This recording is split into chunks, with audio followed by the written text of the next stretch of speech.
So hello everyone, welcome or welcome back to my channel. My name is Khushi Pandey. You all are watching Wise with Sachi, where I'll be discussing how to become a Sarkari Naukar. Like me, I'm a grade 6 stenographer at Ministry of Home Affairs. तो आज की video में हम बात करेंगे कि what should be your strategy for the last 20 days of SSC stenographer 2026 examination. ये video आपको और बेहतर बनाने के लिए है, लेकिन before starting the video I would like to give you all a disclaimer. If this video is only for the students जिन्होंने साल भर पढ़ाई कर रखी है। ये उनके लिए नहीं है कि जिन्होंने साल भर पढ़ाई नहीं करी है एंड दे आर थिंकिंग कि this video will prove miraculous for them. तो उनके लिए नहीं है, ये उनके लिए है जिन्होंने पढ़ाई कर। So without wasting your time let's begin the video. एक बात आपको पता होनी चाहिए कि अब उन्हीं बच्चों का सिलेक्शन होगा जो लिमिटेड चीज़ें और जो पुरानी चीज़ों को पढ़ रखा है उन्हीं के रिवीजन से होगा। अब आपको पीडीएफ का स्टैक लेके इतना सारा बैठने से आपका सिलेक्शन नहीं होगा। तो इसके लिए हम बहुत छोटे छोटे और क्रिस्प चीज़ों के बारे में बात करेंगे। सबसे पहले हम इंग्लिश के बारे में बात करते हैं। इंग्लिश का नाम लेते ही अगर रानी मैम का नाम आए तो वीडियो अधूरा है। सबसे बेस्ट चीज़ है, अगर आपके एग्ज़ाम के 20 दिन बचे हुए हैं और आपको पूरे ग्रामर के रूल्स रिवाइज करने हैं तो आपके पास बहुत सारे ऑप्शंस हैं, but I would like to suggest you all Rani ma'am का जो 60 important rules of Rani ma'am है, बहुत अच्छा है और ये रिवीजन के लिए एकदम परफेक्ट है। अगर आपको चाहिए कि आपको आपके नंबर को और इंक्रीज करना है, जैसे कुछ कुछ टॉपिक्स होते हैं जिनमें यू फील लाइक कि अभी कंफर्म गेटिंग कंफ्यूज्ड, तो उस टाइम पे आपको ये 60 important rules of Rani ma'am will help you a lot. मतलब बहुत हेल्प करता है। आप इसको एक बार एग्जाम में जाने से पहले ज़रूर देख लीजिए।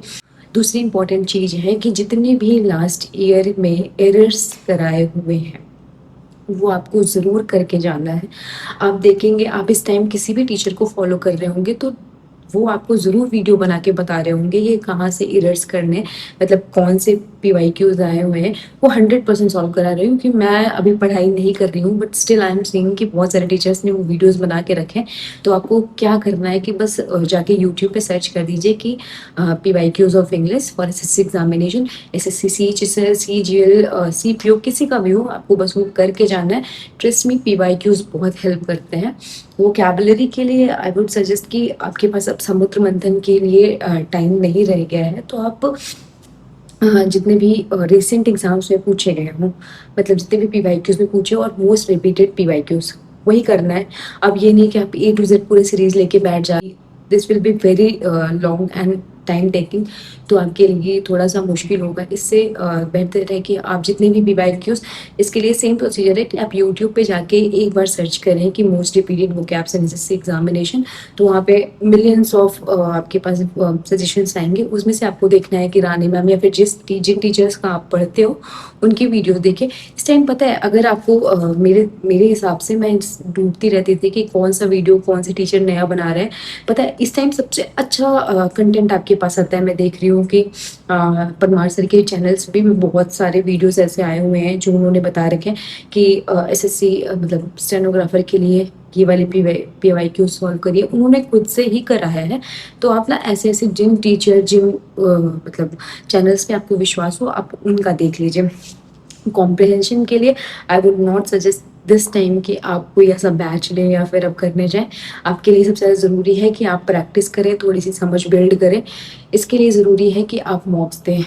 जब आप टेक्स्ट बुक या फिर मॉक ऐप का आप सब्सक्रिप्शन लेते हो तो वहाँ पे कॉम्प्रहेंशन का मतलब इंग्लिश सेक्शन में कॉम्प्रहेंशन का एक अलग सा सेक्शन होता है। वहाँ पे जाके कॉम्प्रहेंशन के मतलब जिसमें भी आपको प्रॉब्लम आ रही है, क्लोज स्टेज या PQRS, मतलब स्पेसिफिकली उस पर ज़्यादा ध्यान दीजिए। वैसे तो आपको सब पे ध्यान देना है, लेकिन जिसमें ज़्यादा प्रॉब्लम आ रहा है उसमें ध्यान ज़्यादा देना है। ठीक है, तो मतलब आप कॉम्प्रहेंशन के लिए अच्छे से मॉक्स लगाएंगे। आप देखेंगे कि आपको कहाँ प्रॉब्लम आ रही है, जिस जिस टॉपिक में आ रही है प्रॉब्लम उस पर आप सबसे ज़्यादा ध्यान देंगे। So this was all about English. तो अब हम आते हैं GS के बारे में। देखिए, मैं वीडियो को बहुत लॉन्ग नहीं बनाना चाहती। I want to make it very crisp and concise, क्योंकि आपका मुझे पता है टाइम आपका बहुत प्रीसियस है इस टाइम, और अभी बज रहे हैं रात के 11:40 हो रहे हैं। तो मतलब मुझे दिन में थोड़ा टाइम कम मिलता है एक्चुअली, थोड़ा ऑफिस वगैरह एंड घर के भी काम है। तो ये that I should definitely make a video, क्योंकि आपको ज़रूरत है। और बहुत सारे बच्चे मुझे टेलीग्राम पे टेक्स्ट कर रहे थे कि दीदी जल्दी वीडियो बनाओ, तो आई थॉट कि हाँ मतलब अभी परफेक्ट टाइम है बनाने के लिए। सो जीएस के लिए बहुत सारे बच्चे कह रहे हैं कि क्या करना है। तो जीएस के लिए देखो बहुत ज़्यादा टाइम बचा नहीं है, और जीएस एक ऐसा है कि मतलब आप उसको छोड़ भी नहीं सकते और पकड़ के रख भी नहीं सकते हैं। तो आपको बीच का चुनना है, मतलब जहाँ पे जो लिमिटेड टॉपिक्स हैं उसको करना चाहिए आपको। किससे करना है, जैसे देखो हिस्ट्री, ज्योग्राफी, पॉलिटी, इन सब के ना मतलब आप ना या वन शॉट या फिर एफआरबी, इन दोनों में से आप किसी एक बैच से रिवीजन कर लीजिए। यूट्यूब पे फ्री पड़ा है परमार सर का, आप इससे रिवीजन कर लीजिए। ये एकदम बेस्ट है, मतलब आपको रिवाइज करा देगा। पर अगर आपने कभी नहीं पढ़ा है, कभी नहीं पढ़ा है, तो आपको थोड़ा रटना पड़ेगा क्योंकि इसके अलावा कोई ऑप्शन नहीं है। और इनसे ज़्यादा कंसाइज और मतलब कम टाइम में किसी ने नहीं पढ़ा रखा है। तो मेरे हिसाब से this will be better for you. Static GK का क्या करिए, स्टैटिक जीके के मैंने पिछली वीडियो में आपको टॉपिक्स बताए थे, आप उसमें देख। तो आप है ना वो टॉपिक्स के मतलब वो टॉपिक्स को कवर कर लीजिए, क्योंकि वही सब आ रहे हैं एग्जाम में और आपको वो सब पे ध्यान देना पड़ेगा। स्टैटिक जीके को आप मतलब जैसे ओवरलुक नहीं कर सकते। You have to put your attention on that, क्योंकि वो इम्पोर्टेंट है और उसी से ज़्यादा आता है। करंट अफेयर्स के लिए I would like to suggest you all कि आप लास्ट 6 मंथ्स के जरूर करके जाएं। देखिए क्या होता है कि कभी कभी क्वेश्चन आपने जो पढ़ रखा है उससे नहीं आता है, पर आप एलिमिनेशन टेक्निक से लगा लेते हो, क्योंकि आपको थोड़ी थोड़ी नॉलेज होती है और मतलब आपने पढ़ रखा है कहीं थोड़ा सा इधर थोड़ा उधर। तो ज़रूरी है कि आप लास्ट 6 मंथ्स के करंट अफेयर्स जरूर पढ़ के जाएं। और जीएस के लिए तो मुझे लगता है कि आप एक टीचर परमार सर को चूज कर लो, वो आपको अच्छे से गाइड कर लेंगे। दूसरे टीचर है मुझे अमन सर का काफ़ी अच्छा लगता है। अमन सर भी देखती हूँ कि मैं वो एसएससी स्टेनोग्राफर को लेके काफ़ी ज़्यादा मतलब कमिटेड रहते हैं, वो वीडियोज उस पर बनाते रहते हैं। तो आप उनकी वीडियोज को चेक कर सकते हैं, काफ़ी अच्छे बताते हैं और ट्रिक्स मुझे उनके भी पसंद आते हैं। तो अगर आपको ये परमार सर का थोड़ा सा मतलब जैसे दिमाग से निकलने वाला लग रहा हो, तो आप अमन सर का फॉलो कर सकते हैं। इतना हो गया जीएस के लिए। पर इन सब के साथ आपको मॉक्स जरूर देना है। Mocks are very important, you can not overlook them. आपको मॉक्स पे ज़्यादा ध्यान देना पड़ेगा, ठीक है। अब हम बात करते हैं रीजनिंग के बारे में। रीजनिंग में अब आप प्लीज़ पूरा सिलेबस फॉलो करना बंद कर दीजिए, because it will take lots of time. और मतलब थोड़ी आपकी सक्सेस रेट भी कम हो जाएगी अगर आप ऐसे मॉक्स उस पर रीजनिंग के अगर आप पूरे पूरे सिलेबस करेंगे। तो इसके लिए बेटर तरीका ये रीजनिंग का मॉक लगाएं। जो आपको क्वेश्चन नहीं समझ आ रहा है उस पर्टिकुलर टॉपिक के जो क्वेश्चन नहीं आ रहे हैं उस पे आप बहुत सारे क्वेश्चंस लगाएं, ठीक है। मतलब ये सबसे प्रूवन तरीका है। अगर आपको किसी भी टॉपिक में प्रॉब्लम हो रहा है तो आप उस टॉपिक के बहुत सारे क्वेश्चंस लगाएं। देखो मैं कुछ ऐसा अलग नहीं बता रही हूँ कि मतलब ऐसा बता रही हूँ कि कोई किसी को नहीं पता। ये सब चीजें आप भी कर रहे हो, मुझे पता है कि सारे बच्चे करते हैं, क्योंकि मैं भी तो आप मतलब आप में ही हूँ। क्योंकि सबका तरीका ऑलमोस्ट सेम सेम ही होता है, बस ये होता है कि आप उसे फॉलो नहीं करते हैं। तो आप है ना रीजनिंग का मॉक लगाइए, प्रॉपरली एनालाइज कीजिए उसे। उसके बाद जिसको मतलब जो आपके रेगुलरली गलत हो रहे हैं उस पर्टिकुलर टॉपिक पे आप बहुत सारे क्वेश्चन सॉल्व करिए। तो हमारा रीजनिंग इंग्लिश जीएस के बारे में हो गया। अब हम बात करते हैं कि आपको शॉर्ट हैंड के बारे में क्या करना है, क्योंकि बहुत सारे बच्चे हैं जो अभी दिमाग में सोचते रहते हैं कि हमें शॉर्ट हैंड करना है कि नहीं अभी। तो देखिए अगर आप शॉर्ट हैंड आपकी काफ़ी फ्लुएंसी अच्छी है, if you are writing at 100 WPM, मतलब काफ़ी अच्छी आपकी रेसिपी है आपकी, तो मैं आपको रिकमेंड करूँगी कि आप थोड़ा दिन रेस्ट कर लीजिए। आप अपनी सीबीटी की पढ़ाइयों पे ज़्यादा ध्यान दीजिए। लेकिन अगर आप एक ऐसे बच्चे हैं जो बिगिनर हैं, जिनको अभी मतलब बेसिक्स आप सीख रहे हो, तो आपके लिए ज़रूरी है कि आप प्रैक्टिस में रहें। आप ना छोड़े ना बिल्कुल भी, कोई कितना भी कहे। मतलब मैं तो नहीं मान सकती, क्योंकि वो थोड़ा सा ना कैचअप करना थोड़ा प्रॉब्लम होता है। तो आप ना थोड़ा थोड़ा प्रैक्टिस करते रहिए। मतलब पूरे में एक्चुअली आधे घंटे ही, ज़्यादा नहीं। मैं नहीं कहूँगी कि आप पूरे 8 आवर्स में से 4 घंटे शॉर्ट हैंड को दे दें, ऐसा नहीं है। आप बस आधे घंटे दें and that will be more than enough, क्योंकि आप प्रैक्टिस में रहोगे तो आपको उतना कैचअप करने पे मुश्किल नहीं होगा, ठीक है। ये सारी चीजें हो गई। अब हम सबसे इम्पोर्टेंट चीज के बारे में बात करते हैं, that is mock test. Mock test बहुत इम्पोर्टेंट है। आप मॉक्स दीजिए डेली। अब आपको ना प्लीज अब ये मत कहिए कि मैम मेरे से ना डेली मॉक नहीं दिए जा रहे हैं, प्लीज। अब आपके पास 20 दिन ही बचे हैं। अब 20 दिन में आप एक एक मॉक देते रहेंगे तो बढ़िया है। मतलब कितने सारे क्वेश्चंस आपके तैयार होंगे। देखिए मॉक्स प्लस रीजनिंग का 2 अलग से मॉक, मतलब रीजनिंग को आप छोड़ दीजिए, वो मॉक में मत लीजिए आप। और जीएस और इंग्लिश के लिए तो मॉक्स नहीं देने हैं, पर इंग्लिश में क्या करना है, जो कॉम्प्रहेंशन है उसका मॉक देना है, और जो यूट्यूब पे वीडियोस जो एरर्स करा रहे हैं, जो आपको कॉन्सेप्ट्स बता रहे हैं, उन पे ध्यान देना है।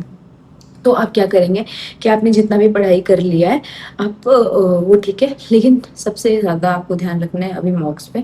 आप मॉक दीजिए।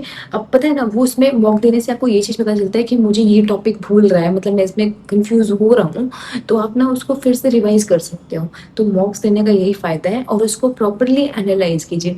देखिए, मैं कहती हूँ कि अगर आप दिन भर में 9 घंटे भी दे रहे हैं तो बहुत ज़्यादा है, मतलब 9 घंटे मोर देन इनफ, अगर आप सीरियसली और जेन्युइनली दे रहे हो। क्योंकि बहुत सारे बच्चे होते हैं जो टाइमर ढंग से नहीं चलाते हैं, पर अगर मतलब आप जेन्युइनली, जैसे आप वॉशरूम जा रहे हो तो आप टाइमर बंद कर रहे हो, तो दैट विल बी गुड, मतलब वो ठीक है। तो मतलब 9 घंटे मतलब कम नहीं है, आपको 12 घंटे पढ़ने की जरूरत नहीं है, 9 घंटे विल बी ओके। ठीक है, तो सबसे पहले आप मॉक देंगे, 2 घंटे का मॉक रहेगा। उसके बाद आपको उसे अच्छे से एनालाइज करना है, जो क्वेश्चन गलत हो रहा है उसको चेक करना है कि क्यों गलत हो रहा है। ध्यान रखिएगा कि फ्यूचर में कभी वो गलत ना हो। ठीक है, इतनी सारी चीज़ें। और और क्या, बस इतना ही। और तो मतलब अभी कुछ बचा नहीं है बताने के लिए। हाँ हाँ, अब आप लोगों में से बहुत सारे लोग थोड़ा मेरा स्केड्यूल भी पूछते थे कि आप कैसे कैसे पढ़ाई करती थी। तो सबसे पहली चीज़, मैं सो के उठते ही अपनी वो क्या थोड़ा रिवीजन करती थी। और उस टाइम जब मैं तैयारी कर रही थी, शायद ठंड का मौसम था, तो मैं छत पे जाके पढ़ाई करती थी, मतलब थोड़ा एकांत में जाके वहाँ पे रिवीजन। देखिए, अब आपको कुछ भी नया नहीं पढ़ना है, ये गलती आप बिल्कुल मत करना कि आप नया नया पीडीएफ लेके बैठ जा रहे हो। नो, जो आपने पढ़ के रखा है उसी को अच्छे से प्रॉपरली रिवाइज करिए। रिवाइज करते करते आपको बहुत सारी चीज़ ऐसे लगेगी, हाँ हम कुछ सीख रहे हैं, आपको कॉन्फिडेंस आएगा उससे। तो रिवीजन प्रॉपरली करिए। रिवीजन करने के बाद आप मॉक्स दीजिए। मॉक्स में मतलब सब ऐसे मिला जुला के करना है आपको। तो फिर मेरा क्या था कि मैं सुबह रिवीजन करती थी, दिन भर में थोड़ा जैसे जो लास्ट डे मैंने एनालिसिस करा है उसमें जो भी मुझे नए टॉपिक्स पढ़ने में एक लिस्ट बनाती थी। तो दिन भर मेरा यही चलता था। लेकिन रात में सोने से पहले जब एकदम सब सो जाते थे, तो हम 11 बजे से लगभग 1 बजे तक जो भी है, उतने में हम दोनों तीनों भाई हम देख के बैठ के मॉक देते थे। तो आपको भी मॉक ऐसे ही देना है, और मॉक ज़रूर देना है। सो आज की वीडियो में हम इतना ही करते हैं, और आपको हैप्पी रक्षाबंधन इन एडवांस, क्योंकि पता नहीं रक्षाबंधन के टाइम पे मैं वीडियो बना पाऊंगी कि नहीं। एक तो मैं जब से यहाँ पे आई हूँ, मैं कभी ठीक से रहती हूँ नहीं हूँ, मुझे रोज जुकाम हुआ रहता है। ऐसा नहीं कि मैं कुछ ठंडा चीज़ खा रही हूँ या फिर कुछ अनहेल्दी चीज़ खा रही हूँ, नहीं, मतलब यहाँ का एनवायरनमेंट मुझे थोड़ा सा कम सूट कर रहा है। थोड़ा पोल्यूशन ज़्यादा है इधर, मतलब इधर क्या पूरा हर जगह है, तो ठीक है, मतलब इसी वजह से मुझे थोड़ा ज़्यादा प्रॉब्लम हो रहा है, इसीलिए मैं थोड़ी कंसिस्टेंट कम रह पा रही हूँ। आप सभी को दिल की गहराइयों से माफ़ी मांगती हूँ, प्लीज़ मुझे माफ़ कर दीजिएगा। लेकिन अगर आपको कुछ भी पूछना है तो you can just comment down below and I will definitely try to reply. So आज के लिए इतना ही। Bye bye, love you all and best of luck. मैं दिल से चाहती हूँ कि आपका सिलेक्शन ज़रूर हो, और इस बार आप भी सरकारी अफसर बने। ठीक है, bye, love you all and please subscribe and like to my video. Bye.